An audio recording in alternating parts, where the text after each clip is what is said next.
In the heart of a dense jungle, a curious monkey named Toto swung joyfully between the towering trees. With a coat as golden as the morning sun, Toto was known for his boundless energy and insatiable curiosity.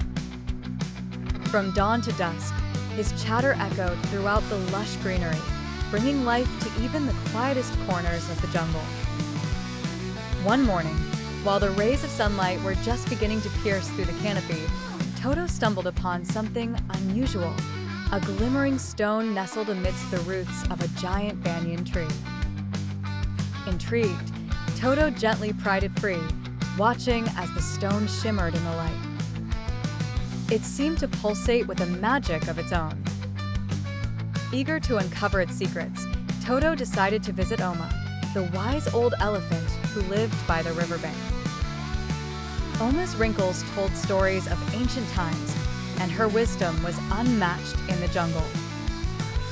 She listened carefully as Toto described the stone, her eyes widening with recognition. My dear Toto," Oma began in her deep, rumbling voice, "this is the Stone of Echoes, a relic from a time long past. It is said to hold the power to connect with the spirit of the forest." Toto's eyes sparkled with excitement. Though warned of its power, he couldn't resist experimenting. That night, under the watchful gaze of the moon, Toto held the stone close and whispered to it. Suddenly, the jungle around him came alive with sounds he had never heard before, singing cicadas, rustling leaves, and even the faint whispers of long-gone creatures.